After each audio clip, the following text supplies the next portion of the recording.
درود پاک پڑھنے کے بے شمار فضائل و برکات ہیں۔ بہت ہی خوبصورت کتاب مکتبۃ المدینہ کی اربعین اطار، اس کی دوسری قسط صفحہ نمبر 11 میں حدیث پاک نمبر 11 ہے، من صلی علی او سأل لی الوسیلۃ حقت علیہ شفاعتی یوم القیامہ۔ میرے آقا فرماتے ہیں جس نے مجھ پر درود شریف پڑھا یا اللہ پاک کی بارگاہ میں میرے لیے وسیلے کی دعا کی، قیامت کے دن اس پر میری شفاعت ثابت ہو گئی۔ تو درود پاک پڑھنا یہ شفاعت مصطفیٰ صلی اللہ علیہ وسلم حاصل کرنے کا بڑا پیارا طریقہ ہے۔ محبت کے ساتھ بآواز بلند درود پاک پڑھ لیں، صلو علی الحبیب صلی اللہ تعالی علی محمد صلی اللہ علیہ وسلم۔ الحمدللہ ہماری کوشش ہوتی ہے ہم قرآن مجید فرقان حمید کی خوبصورت پیاری آیتوں کو سمجھیں، تلاوت کریں، اس کی تفسیر جانیں اور قرآن کی باتیں کریں۔ آج ایک بنی اسرائیل کی عجیب و غریب بیماری کا ذکر سنیں گے۔ اللہ نے قرآن مجید میں اس کو بیان کیا اور بدقسمتی سے وہ بیماری، وہ ڈیزیز آج ہمارے درمیان بھی پائی جاتی ہے۔ تو یوں سمجھیے کہ یہ ہمارے لیے بھی بڑی ریلیونٹ ہے، ہمیں بھی بہت غور سے اس کو سننا ہے کہ کہیں ہم میں سے کسی کے اندر یہ بری بیماری نہ لگ جائے، اور یہ بیماری ان کو کیوں لگی قرآن نے اسے بھی بیان کیا۔ اللہ قریب قرآن مجید میں ارشاد فرماتا ہے، پارہ نمبر 1 ہے، سورہ بقرہ آیت نمبر 74، ارشاد ہوتا ہے بسم اللہ الرحمن الرحیم، ثم قست قلوبکم من بعد ذلك فهي كالحجارة او اشد قسوة وان من الحجارة لما يتفجر منه الانهار وان منها لما يشقق فيخرج منه الماء وَإِنَّ مِنْهَا لَمَا يَهْبِطُ مِنْ خَشْيَةِ اللَّهِ وَمَا اللَّهُ بِغَافِلٍ عَمَّا تَعْمَلُونَ۔ اب اس آیت کا ترجمہ کیا ہے؟ آسان ترجمہ قرآن کنز العرفان۔ پھر اس کے بعد تمہارے دل سخت ہو گئے تو وہ پتھروں کی طرح ہیں، بلکہ اس سے بھی زیادہ سخت ہو گئے۔ اور پتھروں میں کچھ تو وہ ہیں جن سے ندیاں بہہ نکلتی ہیں، اور کچھ وہ ہیں کہ جب پھٹ جاتے ہیں تو ان سے پانی نکلتا، اور کچھ وہ ہیں جو اللہ کے ڈر سے گر پڑتے ہیں، اور اللہ تمہارے اعمال سے ہرگز بے خبر نہیں۔ یہ جو آخری آیت کا حصہ ہے نا، یہ تو سمجھ لیں یہاں لکھا ہونا چاہیے۔ کیا فرمایا؟ وَمَا اللَّهُ بِغَافِلٍ عَمَّا تَعْمَلُونَ۔ جان لو کہ اللہ تمہارے اعمال سے ہرگز بے خبر نہیں ہے۔ جو کچھ ہم کر رہے ہیں نا سب اللہ دیکھ رہا ہے۔ ہم بعض اوقات لوگوں سے، رشتہ داروں سے، دوستوں سے چھپانے کی کوشش کر رہے ہوتے ہیں، شہر تبدیل کریں گے، علاقہ تبدیل کریں گے، دروازہ بند کر دیں گے، دنیا میں کوئی نہ دیکھ لے۔ بار بار قرآن انڈیکیٹ کر رہا ہے، وَمَا اللَّهُ بِغَافِلٍ عَمَّا تَعْمَلُونَ۔ اللہ تمہارے اعمال سے ہرگز بے خبر نہیں، وہ دیکھ رہا ہے۔ تو کاش یہ خیال دل میں راسخ ہو جائے کہ میں جو کچھ کرتا ہوں، اچھا کر رہا ہوں یا برا کر رہا ہوں، رب دیکھ رہا ہے۔ اچھے کام میں بھی اچھا عجیب ہیں ہم لوگ نا، برے کام میں لوگ نہ دیکھ لیں اس کی ٹینشن، اچھے کام میں لوگ کیوں نہیں دیکھ رہے اس کی ٹینشن، کسی طرح لوگوں تک پہنچا دوں کہ میں نے کوئی اچھا کام کیا ہے۔ اگر یہ ذہن بن جائے نا کہ دنیا دیکھے نہ دیکھے اللہ دیکھ رہا ہے، اچھا کروں گا تو اجر اسی سے لینا ہے، اور اللہ نہ کرے برا کروں گا تو سزا بھی اسی نے دینی ہے، تو خیال تو اس کا زیادہ ہونا چاہیے نا، خیال دنیا والوں کا ہے۔ تو بہرحال اب آتے ہیں اس بیماری اور اس آیت کی طرف۔ اس آیت میں قرآن کریم فرقان حمید نے کیا ارشاد فرمایا؟ ثم قست قلوبکم من بعد ذلک، پھر اس کے بعد تمہارے دل سخت ہو گئے۔ یہ کس کی بات ہو رہی ہے؟ بنی اسرائیل کا ذکر ہو رہا ہے۔ ان پر بڑے انعامات ہوئے، بڑی مہربانیاں کی گئی بنی اسرائیل پر، شکر کی بجائے یہ نافرمانی کرتے تھے۔ فرعون سے اللہ نے نجات دی، پھر انہوں نے ناشکری کی، تورات عطا کی، پھر ناشکری کی، بچڑے کی پوجا کی، اللہ نے اس پہ توبہ کی توفیق دے دی، پھر ناشکری کی، 70 افراد کو کوہ طور پر بلایا، انہوں نے پھر ناشکری کی، انہیں منو سلوہ عطا کیا، پھر ناشکری کی، انہیں قدرت کی نشانیاں دکھائیں، پھر ناشکری کی۔ اللہ پاک کی نافرمانیوں میں مصروف رہے، ایک کے بعد ایک نافرمانی، ایک کے بعد ایک گناہ کرتے رہے، یہاں تک کہ ان کے دل سخت ہو گئے۔ مگر اب قرآن کیا کہتا ہے؟ کتنے سخت ہوئے؟ فَهِيَ كَالْحِجَارَةِ، تو وہ پتھروں کی طرح ہو گئے۔ پتھر کتنا سخت ہوتا ہے سمجھیے گا یاد رکھیے سختی کی اور بھی چیزیں ہوتی ہیں. لوہا بڑا سخت ہوتا ہے, لکڑی بڑی سخت ہوتی ہے, مگر لوہا آگ سے نرم ہو جاتا ہے, لکڑی پانی سے نرم ہو جاتی ہے, مگر پتھر کتنا سخت ہوتا ہے, نہ گرمائش میں پگھلتا ہے. ہتھوڑے مار مار کے اس کا برادہ تو کر سکتے ہیں, چورا چورا کر سکتے ہیں, مگر نرم نہیں کر سکتے. تو قرآن نے مثال کیا دی کہ دل پتھر سے سخت ہو گئے. اچھا پھر کہا او اشد قسوہ, پتھر سے بھی زیادہ سخت ہو گئے. اللہ اکبر. ان دلوں کا عالم کیا ہوگا کہ جن کو قرآن کہہ رہا ہے کہ تمہارے دل پتھر جیسے سخت بلکہ اس سے بھی زیادہ سخت ہو گئے. اللہ اکبر. اے میرے پیارے اسلامی, حالانکہ پتھر کی ایک اور تعریف قرآن خود آگے بیان فرما رہا ہے, وَإِنَّ مِنَ الْحِجَارَةِ لَمَا يَتَفَجَّرُ مِنْهُ الْأَنْهَارُ. پتھر میں تو کچھ وہ ہیں جن سے ندیاں بہتی ہیں. وَإِنَّ مِنْهَا لَمَا يَشَّقَّقُ فَيَخْرُجُ مِنْهُ الْمَاءُ. اور کچھ وہ ہیں جو پھٹ جائیں تو ان سے پانی نکلتا ہے. وَإِنَّ مِنْهَا لَمَا يَهْبِطُ مِنْ خَشْيَةِ اللَّهِ. اور کچھ وہ ہیں جو اللہ کے ڈر سے گر پڑتے ہیں, یعنی پتھر بھی اللہ کا خوف کرتے ہیں. پھر فرمایا وَمَا اللَّهُ بِغَافِلٍ عَمَّا تَعْمَلُونَ. اور اللہ تمہارے اعمال سے ہرگز بے خبر نہیں. اب یہاں بڑی یونیک معلومات اسٹونز کے بارے میں, پتھر کے بارے میں قرآن نے کیا فرمایا, پتھر چاہے کتنے سخت ہوں اللہ کے نافرمان نہیں ہوتے, یہ بھی پھوٹ پڑتے ہیں, ان سے بھی چشمے جاری ہوتے ہیں, خوف خدا کے سبب بڑی بڑی چٹانیں, بڑے بڑے پتھر لڑک جاتے ہیں. لیکن گناہگاروں کے دل جب سخت ہو جائے نا تو وہ اتنے سخت ہوتے ہیں کہ وہ پتھر سے بھی زیادہ سخت ہو, ان پر کوئی بات اثر نہیں کرتی. اللہ کا حکم سن کر یہ زیر نہیں ہوتے, عذاب کا تذکرہ سن لیں تو ان پر خوف طاری نہیں ہوتا, جنت کی نعمتوں کا سن لیں پھر بھی دل مائل نہیں ہوتا. اے میرے پیارے اسلامی بھائیوں, غور کیجئے, آج کے دور میں بھی بعض اوقات ایسے بندے دکھتے ہیں کہ جن کے دل سخت ہو جاتے ہیں. اور سختی کی قرآن نے وجہ جو تفسیر میں ہم نے سنی کہ گناہ پر گناہ, ایک کے بعد ایک دوسرا گناہ. حدیثوں میں یہ مضمون ملتا ہے کہ بندہ جب ایک گناہ کرتا ہے نا تو اس کے دل پر ایک نقطہ لگ جاتا ہے, بلیک ڈاٹ. دوسرا گناہ کرتا ہے پھر دوسرا نقطہ, تیسرا کرتا ہے تیسرا نقطہ, ایک وقت آتا ہے پورا دل ہی کالا ہو جاتا ہے. اب ہدایت کی کوئی بات اثر نہیں کرتی ہے. اسی لیے کہتے ہیں نا, جیسے ہی گناہ ہو جائے ویسے ہی توبہ کر لو, جیسے ہی نافرمانی ہو جائے ویسے ہی نیکی کر لو. کلیریفائی ہونا چاہیے, ہارٹ پیور ہونا چاہیے, آنسو بہایا کرو اللہ کی بارگاہ میں کہ یہ دلوں کو دھو دیتا ہے, دلوں کو صاف کرتا ہے, بندہ خوف الہی سے لرزتا رہے. مگر آج حال یہ ہے کہ دل اتنے سخت ہو گئے, کوئی ہدایت کی بات اثر کرنا تو دور کی بات, اچھی بھی نہیں لگتی.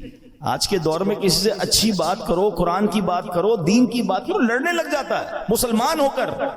یہ کیا ہر وقت بات یہ لگائی بھی ہے, کیوں بھائی اللہ رسول کی بات کرتے ہو, ہم کوئی اور بات کر رہے ہیں. خود سوچیں, ہمیں ہر اس شخص کو سوچنا چاہیے کہیں دل سختی کی طرف تو نہیں جا رہا ہے. اچھا اب پتھروں میں شعور ہوتا ہے, یہ بڑی عجیب بات آج ہم نے سنی, شاید سب بہت ساروں کے لیے نئی بات ہوگی. مفتی احمد یار خان نعیمی بہت بڑے مفسر قرآن ہیں, فرماتے ہیں اس سے معلوم ہوا کہ پتھروں میں بھی شعور ہوتا ہے. یہ الگ بات ہے کہ ہمیں ان کے شعور کی خبر نہیں ہوتی.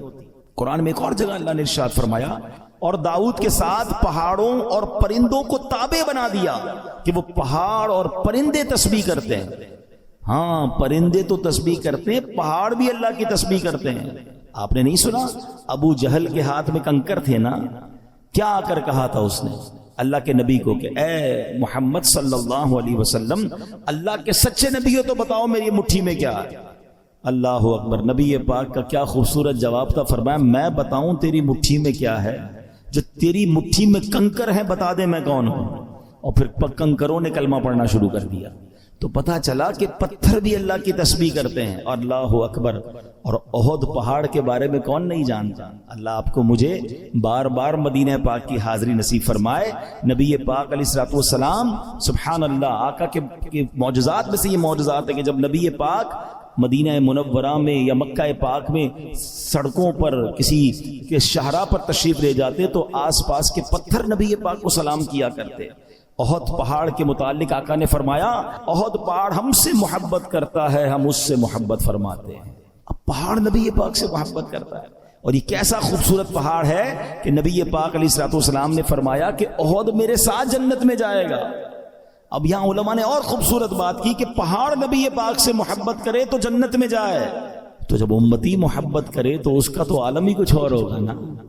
تو محبت رسول یہ جنت میں جانے کا سبب ہے. مگر جو ہمارا ٹاپک ہے کہ اللہ کی عطا سے یہ پہاڑ یہ پتھر بھی رب کی تسبیح کرتے ہیں, ان میں بھی شعور ہوتا ہے. اللہ اکبر. اور احد کے پہاڑ کی تو یہ فضیلت ہے کہ ایک جگہ نبی پاک علیہ الصلوۃ والسلام نے فرمایا جب تم احد پہاڑ کے پاس آؤ فَكُلُوا مِن شَجَرِهِ, اس پر اگنے والے درخت کے پتے بطور تبرک کھا لیا کرو ہے. اور پھر فرمایا اگرچہ احد پہاڑ پر اگنے والے درخت کے صرف کانٹے ہی ملے, اگر پتے نہ ملے تو کانٹے چبا لیا کرو. اب یہاں تبرک کی دلیل بھی ملتی ہے. بھائی کانٹا کھانے سے کیا فائدہ ہوگا, پتا کھانے سے کیا فائدہ ہوگا, مگر چونکہ یہ جنتی پہاڑ ہے تو آقا نے فرمایا اس سے کچھ نہ کچھ کھا لیا کرو, تبرک لیا کرو. اب پہاڑ مبارک کیسے ہو گیا کہ یہ پہاڑ نبی پاک سے محبت کرنے والا ہے. تو ہم دوبارہ آتے ہیں پیارے اسلامی بھائیوں کہ ایک تو ہم نے یہ سنا قرآن کہتا ہے کہ کچھ پہاڑ پھٹ پڑتے ہیں, کچھ میں سے نہریں جاری ہوتی ہیں, کچھ سے پانی جاری ہوتی ہے, کچھ خوف خدا سے گر پڑتے ہیں. ایک بار امام ابو القاسم کشیری رحمۃ اللہ تعالی لکھتے ہیں کہ اللہ پاک کے ایک نبی کہیں سے گزر رہے تھے, آپ نے ایک چھوٹا سا پتھر دیکھا مگر اس چھوٹے سے پتھر سے مسلسل پانی بہ رہا تھا. آپ بڑے حیران ہوئے. اللہ پاک نے اس پتھر کو بولنے کی طاقت عطا فرمائی اور پتھر کہتا ہے کہ اے اللہ پاک کے نبی, جب سے میں نے سنا ہے معلوم ہوا ہے کہ جہنم کا ایندھن آدمی اور پتھر ہیں. قرآن کہتا ہے نا اے ایمان والو اپنے آپ کو اپنے گھر والوں کو جہنم کی آگ سے بچاؤ جس کا ایندھن آدمی اور پتھر ہے. تو ہم آدمیوں پر تو پتہ نہیں اثر ہوا نہیں ہوا, وہ پتھر کہتا ہے جب سے مجھے معلوم ہوا ہے کہ جہنم میں پتھر ڈالے جائیں گے جب سے میں رو رہا ہوں, جب سے خوف خدا کی حالت سے میری حالت بری ہے, اور یہ جو میرے اندر سے آپ پانی نکلتا دیکھ رہے ہیں یہ خوف خدا کے باعث ہے. آپ اللہ کے نبی تھے, آپ نے اللہ کی بارگاہ میں دعا کی اور اللہ پاک نے یا اللہ اس پتھر کو جہنم سے محفوظ فرما دو. دعا قبول ہو گئی. آپ چلے گئے کہیں, واپس آئے تو پھر اس پتھر سے پانی نکل رہا تھا. تو آپ نے کہا کہ اب تو تمہیں جہنم سے آزادی کی خوشخبری مل گئی, پھر کیوں رو رہے ہو؟ پتھر کو اللہ نے پھر قوت گویائی دی. کہتا ہے ذالک کان بکاء الحزن والخوف وہذا بکاء الشکر والسرور. کہتے حضور پہلے جو آنسو تھے وہ غم اور تکلیف کے تھے, اب جو آنسو ہیں وہ خوشی کے آنسو ہیں کہ اللہ نے جہنم سے آزاد کرا دیا. تو یہ اللہ کی مخلوقات ہیں. اللہ پاک یہ دنیا میں ہر طرف رب کا ذکر ہو رہا ہے. یہ اشرف المخلوقات کہلانے والا ہی غافل ہو جاتا ہے, حالانکہ ہم مجھے اور آپ کو بنایا ہی اللہ کی عبادت کے لیے. دیکھیں نا ہر چیز کے بارے میں ہم یہ جاننے کی کوشش کرتے ہیں what is the reason of the creation. Mobile کیوں بنا ہے؟ بات کرنے کے لیے بنا. اگر اس میں بات کرنے کی صلاحیت ختم ہو جائے, کوئی فنکشن نہ چلے, کیا کریں گے؟ موبائل کا گاربیج کر دیں گے نا. پین کیوں چلتا ہے؟ پین کیوں بنا؟ لکھنے کے لیے. لکھنا ہی نہ انک ختم ہو جائے, آپ کیا کرتے ہو؟ پھر بھی لگاتے ہو, پھینک دیتے ہیں. جو چیز جس لیے بنائی گئی اگر وہ کام نہ کرے تو اسے ڈسپوز کر دیا جاتا ہے. ہمیں کیوں بنایا گیا ہے؟ کبھی سوچا آپ نے؟ قرآن بتائے گا نا. ہمیں بنایا اللہ نے, تو اللہ ہی فرمائے گا نا کیوں بنایا, واٹ از دا ریزن. قرآن میں رب فرماتا وما خلقت الجن والانس الا لیعبدون. ہم نے نہیں بنایا انسان اور جنات کو, بس دیر از اونلی ون ریزن الا لیعبدون. ہم نے اپنی عبادت کے لیے بنایا.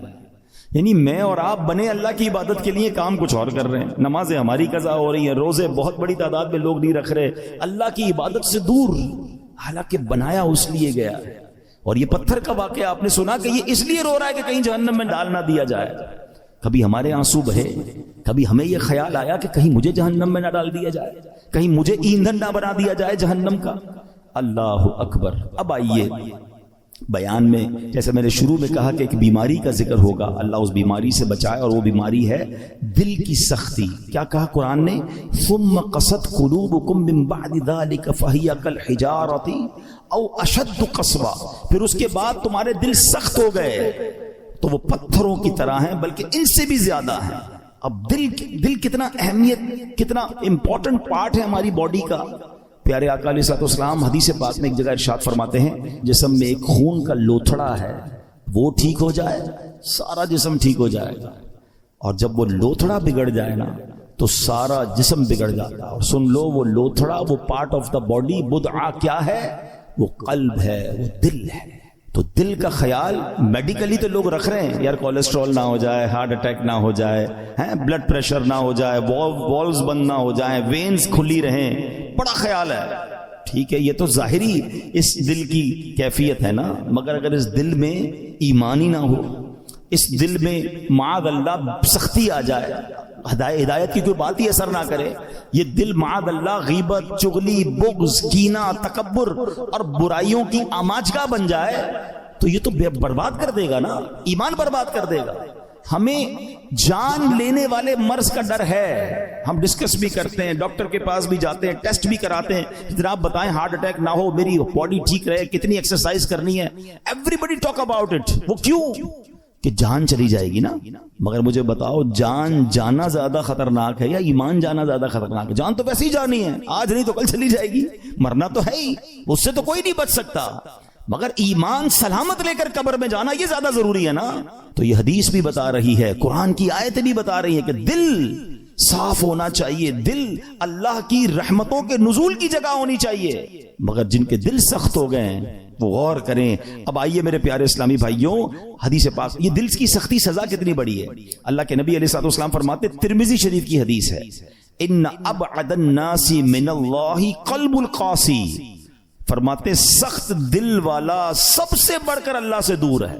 Nobody talk about it، کوئی بات ہی نہیں کرتا، ارے دل سخت ہے، یہ دل نرم ہے، اگر دل سخت ہو گیا نا تو پھر اللہ سے سب سے زیادہ دور وہ ہو جائے گا۔ حضرت مالک بن دینار جیسی عظیم ہستی کا فرمان سنو، فرماتے بندوں کو جو سزائیں دی جاتی ہیں ان میں سب سے بڑی سزا یہ ہے کہ بندے کا دل سخت کر دیا جاتا ہے۔ ہائے نہ نماز میں دل لگے، نہ تلاوت میں دل لگے، نہ دعا میں آنسو بہیں ہیں، نہ ہدایت کی بات اچھی لگے، لوگ نعتیں سن کر رو رہے ہوتے ہیں اور ہم کہتے ہیں بند کرو یار مزہ نہیں آ رہا، یعنی کوئی اچھی بات دل پر اثر نہیں کر رہی، تو چیک کرو کہ یار یہ دل سخت تو نہیں ہو گیا، دروازہ تو بند نہیں ہو گیا۔ یہ سب سے بڑی سزا ہے۔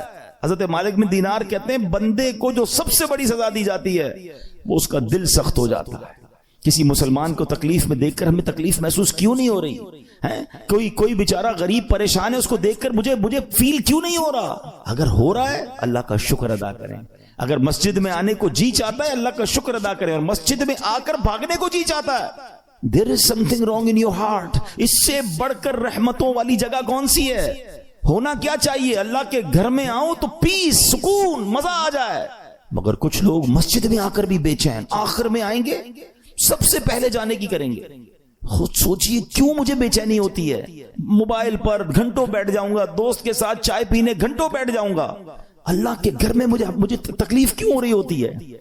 جب تک بیماری کو ڈائگنوس نہیں کریں گے نا پھر حل نہیں ہوگا۔ آج میں آپ کو علاج بھی بتاؤں گا۔ اب آئیے دل کی سختی کے اسباب، واٹ از دا ریزن۔ نبی پاک علیہ الصلوۃ والسلام فرماتے ہیں ذکر اللہ کے علاوہ زیادہ کلام نہ کرو، بے شک زیادہ باتیں کرنا دل کو سخت کر دیتا ہے۔ یہ بہت جو بولتے رہتے ہیں نا، بہت بولتے رہتے ہیں، زیادہ باتیں نہیں، قلیل الکلام، اللہ کا ذکر کریں، تلاوت کریں، کم بولیں، کیونکہ زیادہ بولنے والا غلطیاں بھی زیادہ کرتا ہے نا، جھوٹ بھی نکل جائے گا، غیبت بھی نکل جائے گی، دل آزاری بھی ہو جائے گی، معاذ اللہ احساس نہیں ہوگا، علم نہیں ہوگا تو کلمہ کفر بھی نکل جائے گا۔ کم بولیں، سوچ کے بولیں۔ ایک جملہ سنا ہوگا آپ نے، پہلے تولو بعد میں بولو۔ ہم بول کے تول رہے ہوتے ہیں، پھر پچھتا رہے ہوتے ہیں، یار نہیں بولنا تھا، یار کیا بول دیا، یار مسئلہ ہو گیا، جھگڑا ہو۔ پہلے سوچ لیتے ہیں نا۔ آپ کے کسی بھی باڈی پارٹ کے گرد گارڈ نہیں بٹھائے گئے، یہ زبان ہے جس کو 32 گارڈ کا پہرا دیا گیا ہے، 32 دانت کے پیچھے زبان ہے نا، مگر جب یہ چلتی ہے سارے گارڈز پیچھے چھوڑ کر کسی کا دل توڑتی ہے، کسی کا سر پھوڑتی ہے، کسی کے خاندان برباد کر دیتی ہے۔ سوچئے زیادہ بولنا دل کو سخت کر دیتا ہے، یوں ہی زیادہ ہنسنے سے بھی دل سخت ہو جاتا ہے۔ حدیث پاک میں ہے ان کثرت الضحک تمیت القلب، بے شک زیادہ ہنسنا دل کو مردہ کر دیتا ہے۔ ہر وقت ہنسی مذاق، کچھ لوگ ہوتے ہیں جن کا کام یہی ہوتا ہے، ہر وقت نہیں ہوتا، کبھی کبھی مزاح کرنا اور ہے، مگر ہنسی مذاق میں بھی دل آزاری کی اجازت نہیں ہے نا۔ آپ مسکرانے والی بات کریں اچھی بات ہے، لیکن ہر وقت ایک ہی کام میں لگے ہوئے ہیں اور پھر جھوٹ بول بول کے ہنسا رہے ہیں، یہ دل کو مردہ کر دیتا ہے۔ اچھا پھر زیادہ کھانا، بالخصوص حرام حلال کی پرواہ کیے بغیر کھاتے چلے جانا، یہ بھی دل کو مردہ کر دیتا ہے۔ تو اللہ کرے کہ یہ بھی ہمیں سمجھ آ جائے۔ آپ جب بھی دیکھ لیں آپ زیادہ کھائیں گے، آپ کو عبادت کو جی نہیں چاہے گا، آپ کو نیند آنے لگے گی، سستی ہو جائے گی۔ رمضانوں میں لوگ زیادہ عبادت کرتے ہیں، جو کم کھاتے ہیں آپ دیکھیں وہ عبادت زیادہ کر رہے ہوں گے۔ تو کم کھانا، اور حرام سے تو پہلے ہی بچنا ہے، حلال ہی کھانا ہے۔ اور دل کو سب سے زیادہ جو نقصان دینے والی چیز ہے نا، موسٹ ڈینجرس، وہ ہے گناہ۔ گناہ کا جو سائیڈ ایفیکٹ ہے نا، جو گناہ چھوٹا ہو یا بڑا، جتنا بڑا گناہ ہوگا وہ اتنا دل کو افیکٹ کرے گا، مگر ہر گناہ دل کو ڈیمیج ضرور کرتا ہے، اس میں روحانیت کم کرتا ہے، اس کے اندر یوں سمجھیے برائی جیسے جیسے برائی کرتا جائے گا، پھر کچھ لوگوں کی کنٹینیو عادت ہوتی ہے برائی کی، وہ دل کو سخت کر دیتی ہے۔ تو اے میرے پیارے اسلامی بھائیوں، قرآن کیا کہتا ہے؟ بل ران علی قلوبہم ما کانوا یکسبون، بلکہ ان کے کمائے ہوئے اعمال نے ان کے دلوں پر زنگ چڑھا دیا۔ قرآن کہہ رہا ہے زنگ چڑھ جاتا ہے، اپنے ہی اعمال جو ہیں برے اعمال دلوں پر زنگ چڑھا دیتے ہیں۔ اب یہ تو ہو رہا ہے، ہم تو کر رہے ہیں، حل کیا ہے؟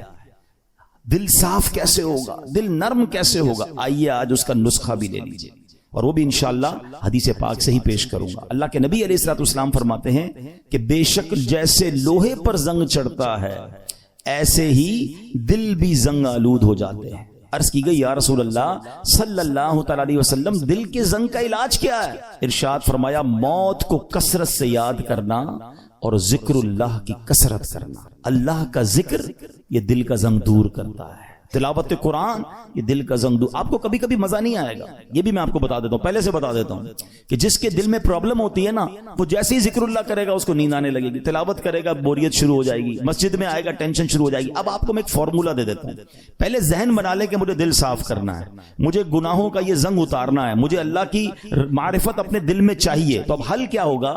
اب اس کو دنیا کی اگزامپل سے سمجھاتا ہوں۔ مثال کے طور پہ کسی کو بخار ہو جائے اور کوئی وائرس لگ جائے، کھانا اچھا نہیں لگے گا، پانی اچھا نہیں لگے گا، چائے اچھی نہیں لگے گی، جوس اچھا، گھر والے بیچارے سوپ بنا کے دیں گے، نہیں کھانا ہے، منہ کڑوا ہو جاتا ہے۔ آپ کیا کرتے ہیں؟ اچھا نہیں لگتا پھر بھی کھاتے ہیں۔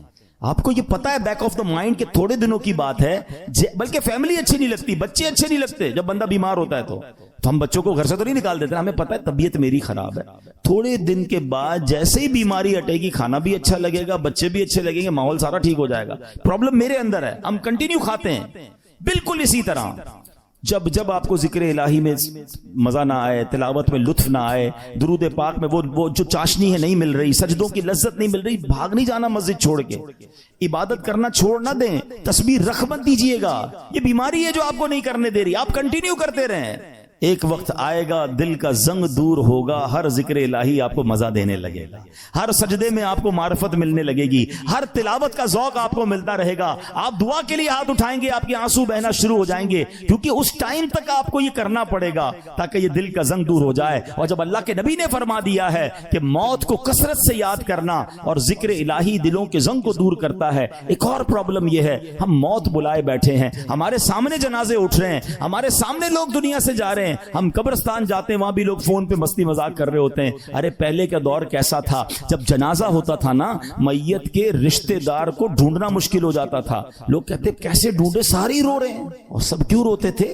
ان کو میت سے اتنا پیار نہیں ہوتا تھا، سب کو اپنی موت یاد آتی تھی، وہ قبرستان دیکھ کر سمجھ جاتے تھے کہ ہم نے جانا ہے، مگر ہم موت بلائے بیٹھے ہیں۔ کبھی کبھی ان چیزوں کو یاد کرنا چاہیے۔ آگے سنیے، ایک مرتبہ ایک عورت بی بی عائشہ صدیقہ رضی اللہ تعالیٰ عنہا کی خدمت میں حاضر ہوئی، دل کی سختی کی شکایت کی۔ حضرت عائشہ نے فرمایا اکثری من ذکر الموت، موت کو کثرت سے یاد کرو۔ چند دن کے بعد وہ عورت آئی اور بی بی عائشہ کا شکریہ ادا کرتی ہیں، کہتی ہیں جب سے میں نے موت کو یاد کرنا شروع کیا یہ بات رنگ لائی ہے، میری دل کی سختی دور ہو گئی ہے۔ تو کاش ہمیں یاد آئے، کبھی کبھی ویسے ہی قبرستان چکر لگا لیا کریں، دعا پڑھنے چلے جائیں، اندازہ ہو کہ دیکھو کون کون چلا گیا، کسی کا بڑا محل تھا، کسی کا ڈیفنس میں بنگلہ تھا، ڈیفنس کے قبرستان ہی چلے جائیں تو ڈیفنس میں رہنے والے وہاں تدفین ہے نا۔ ایک اور چیز سمجھا کریں آپ، دنیا میں اور آپ ایک سیکوینس کے ذریعے آئے، پہلے میرے دادا آئے، پھر میرے والد آئے، پھر میں آیا، پھر میرے بچے آئے، پھر ان کے بچے، یہ سیکوینس ہے نا۔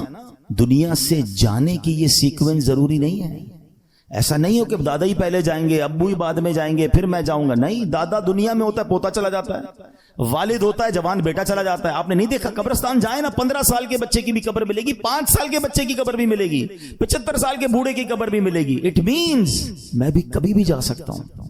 اچھا، ہم میں سے کئیوں کو قبرستان کی دعا یاد ہوگی، کتنی میننگ فل دعا ہے، مگر سمجھے تو نا کیا دعا ہے؟ السلام علیکم یا اہل القبور یغفر اللہ لنا ولکم وانتم سلفنا ونحن بالاثر۔ مشکات شریف حدیث کی دعا، پیارے آقا یہ دعا کیا کرتے، معنی کیا ہے؟